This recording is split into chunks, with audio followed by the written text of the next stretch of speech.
দিনের পরিচয়ে কাউকে অতটা আপন ভাবা ঠিক না, কারণ এটা অনলাইন। এখানে মানুষ অবসর সময় কাটাতে আসে, সারা জীবনের জন্য না। আজ বুঝেছি মন না জেনে মনটা দেওয়া ভুল, ভুল করিলে দিতেই হবে ভুলেরই মাসুল। ভালোবাসার মানুষ পাইতাম, খুব যত্ন করে রাখতাম।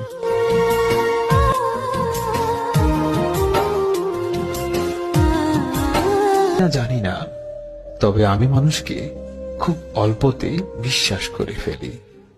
স্বপ্নের জগৎটা যতটা সহজ, বাস্তব জগৎটা ততটাই কঠিন। আমি ভাগ্যের কাছে নয়, হেরে গেছি বিশ্বাসের কাছে।